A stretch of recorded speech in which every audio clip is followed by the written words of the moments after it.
Hello friends, Nita Gujarati કિચનમાં તમારું સ્વાગત છે। આજે આપણે બનાવીશું ચીકુ મિલ્કશેક।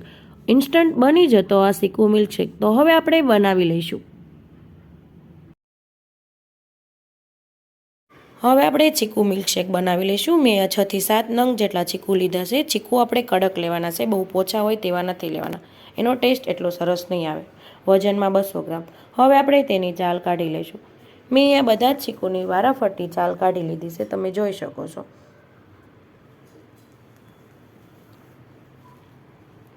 હવે આપણે તેને ચાકુની મદદથી નાના નાના પીસ કરી લઈશું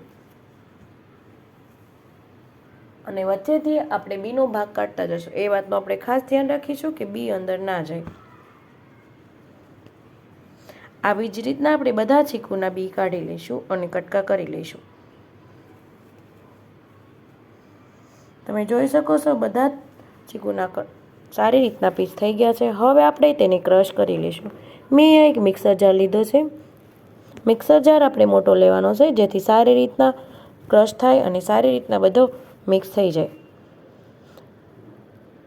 હવે આપણે તેમાં ડ્રાયફ્રૂટ એડ કરી દઈશું। મેં અહીંયા 4 થી 5 કાજુ અને 4 થી 5 બદામ લીધી છે। તમે તમારા ટેસ્ટ પ્રમાણે ઓછા વધુ લઈ શકો।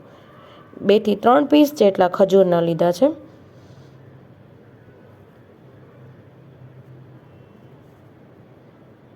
હવે આપણે તેમાં 1 ટીસ્પૂન જેટલી ખાંડ એડ કરીશું। ખાંડનું પ્રમાણ આપણે અહીં થોડું ઓછું લેવાનું છે, કેમ કે આપણે ખજૂર અને ચીકુ બંને સ્વીટ હોય છે।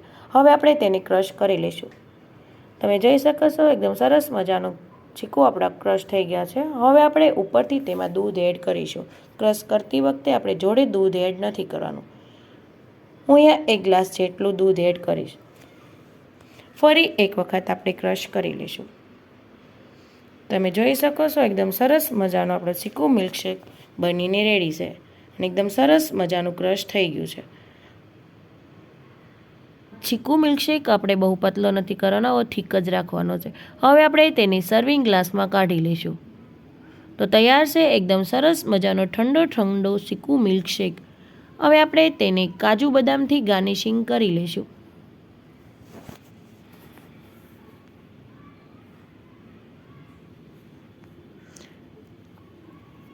ગરમીની શરૂઆત થઈ ગઈ છે, તો આપણે આ ઠંડો ઠંડો ચીકુ મિલ્કશેક ઘરે જ બનાવી શકાય। એકદમ સરસ મજાનો ચીકુ મિલ્કશેક બનીને રેડી છે।